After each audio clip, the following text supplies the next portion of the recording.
Exercise 9.2 इसका last question है, question number 5। The given figure ABCD of a rectangle of sides 8 centimetre and 12 centimetre. यानी ABCD एक rectangle है और उसकी साइड्स हैं, एक को हम 8 सेंटीमीटर, ये AB को हम लेट्स इस साइड को AB का नाम दे देंगे और ये जो लेंथ है इसको हम 12 सेंटीमीटर का नाम दे देंगे। आगे उन्होंने कहा E and F are mid points of side BC and AD respectively.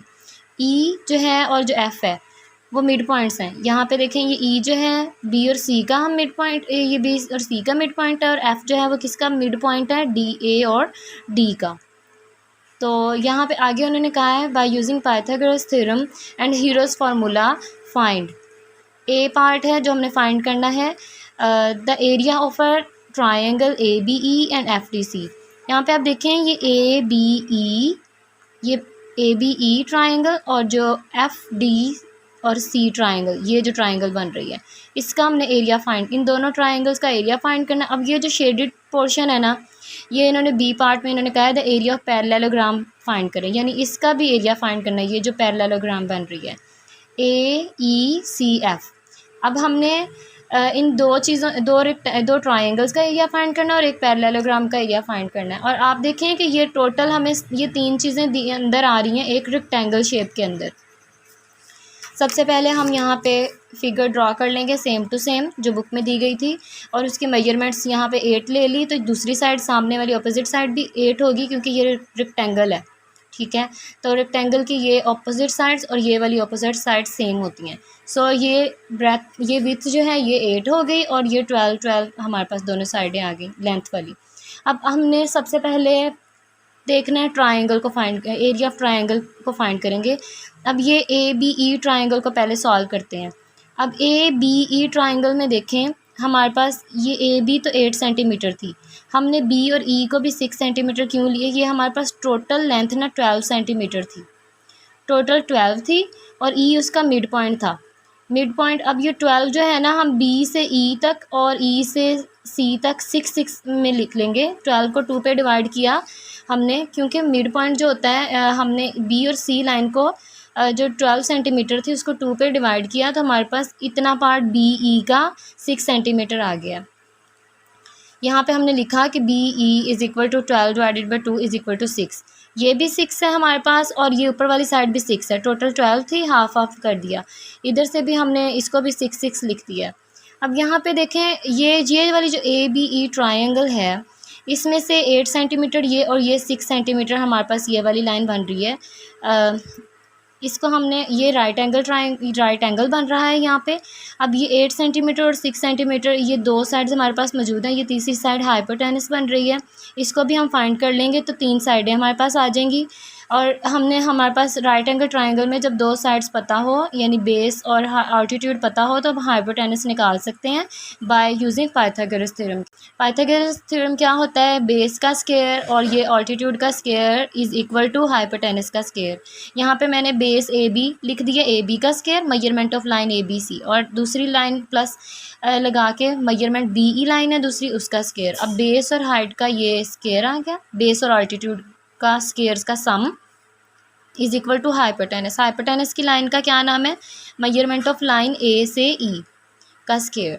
अब यहाँ पे हमने AB के नीचे लिखा 8 और B से E जो हमने ये वाली 6 सेंटीमीटर फाइंड की थी ना, ये B से E लाइन के नीचे हमने उसकी मेजरमेंट लिख दी, AE एज इट इज़ आ गया। इनको हमने स्क्वायर्स निकाले, स्क्वायर्स लेके जो आंसर है इनको प्लस किया, प्लस करने के बाद जो आंसर आया हमने इधर से AE की वैल्यू निकालनी थी ना, हाइपोटेनस AE लाइन है, इसके ऊपर से स्क्वायर ख़त्म करना था, सो हमने दोनों साइडों पे स्क्वायर रूट लेके AE लाइन की मेजरमेंट निकाल।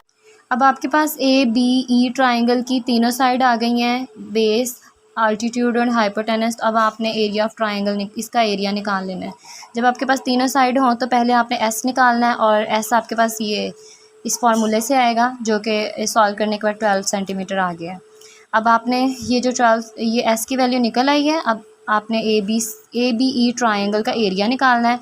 So area by using heroes formula, आपने ये फार्मूला लिखा सबसे पहले, इसमें वैल्यूज़ पुट की। S आपके पास 12 है, A आपके पास S, फिर आपने S माइनस A लिखा जिसमें S की जगह 12 और A की जगह आपने ये 6 यूज़ किया। इसी तरह दूसरी साइड 12 माइनस बी थी, सो 12 माइनस 8 हो गया। और सी आपके पास यहाँ पे ये निकल आया था, इसको आप ले लें तो ये आपके पास 10 है। यहाँ पे आपने इनको सिंप्लीफाई किया, एरिया ऑफ ट्रायंगल निकल आया। अब आपके पास इस ए बी ई ट्रायंगल का जो एरिया निकल आया ना वो 24 सेंटीमीटर निकल आया ये। अब area of triangle A B जो है वो इक्वल है डी सी एफ, यानी जो इस ट्रायंगल का एरिया है और जो ऊपर वाली ये जो 3 एफ डी सी ट्रायंगल है इसका एरिया सेम है, यानी इसका एरिया जो निकला है ऊपर वाली ट्रायंगल का भी वही है, 24 ही है। हमने यहाँ पे लिख दिया है कि इन दोनों ट्रायंगल्स का, यानी ट्रायंगल ए बी ई और ट्रायंगल एफ डी सी, दोनों का एरिया सेम है, 24 सेंटीमीटर स्क्वायर है। अब आपके पास दोनों ट्रायंगल, ये फर्स्ट पार्ट का आंसर आ गया है, जो आपने दोनों ट्रायंगल्स का एरिया निकालना था, दोनों का 24 निकल आया। अब दूसरा पार्ट सॉल्व करेंगे, एरिया ऑफ पैरेललोग्राम, यानी ये जो शेडेड पार्ट है पैरेललोग्राम जो बनी हुई है इसको सॉल्व करना है। अब आप देखें कि आपके पास ये पूरी रेक्टेंगल में दो जो आपके पास ट्रायंगल आ रही थी उनको माइनस कर दें, पूरी रेक्टेंगल का एरिया में से ये दो ट्रायंगल को भी माइनस कर दें तो बाकी बच जाती है पैरेललोग्राम, और उसका आंसर आपके पास आ जाएगा। पहले आपने ना रेक्टेंगल का एरिया निकालना है पैरेललोग्राम के एरिया को फाइंड करने के लिए। उससे पहले आपके पास रेक्टेंगल का एरिया, ये पूरी फिगर ये जो रेक्टेंगल है इसका एरिया होना चाहिए। तो हम यहाँ पे लिखेंगे area of rectangle A B C D, जो कि इक्वल होता है लेंथ मल्टीप्लाई विथ। अब लेंथ हमारे पास है 12, विथ है 8, इनको आपस में मल्टीप्लाई किया, 96 सेंटीमीटर इस पूरी रेक्टेंगल का एरिया निकल आया। अब इस पूरी रेक्टेंगल में दो जो ये ट्रायंगल्स आ रही हैं इनको हमने करना है माइनस। यहाँ पे हम लिखेंगे पहले कि एरिया ऑफ पैरेललोग्राम फाइंड करने के लिए हम एरिया ऑफ रेक्टेंगल जो आया है उसमें से जो दो ट्रायंगल हैं ए बी ई और एफ डी सी, उन दोनों को माइनस करेंगे, यानी पूरे रेक्टेंगल का एरिया ये जो आया है A B C D rectangle जो है इसमें से इस ट्रायंगल और इस ट्रायंगल का एरिया, दोनों ट्रायंगल्स को हमने करना है माइनस, यानी ट्रायंगल ए बी ई भी माइनस करनी है और minus triangle F D C. तो आपके पास यहाँ पे देखें पैरेललोग्राम शेप का एरिया आ जाएगा। एरिया ऑफ रेक्टेंगल थी 96 और ए बी ई ट्रायंगल का एरिया था 24, इसी तरह एफ डी सी भी सेम थी, वो भी 24 था। इन सबको रेक्टेंगल के एरिया में से यानी 96 में से इन दोनों को माइनस कर दिया तो 48 सेंटीमीटर आपके पास एरिया ऑफ पैरेललोग्राम आ गया है।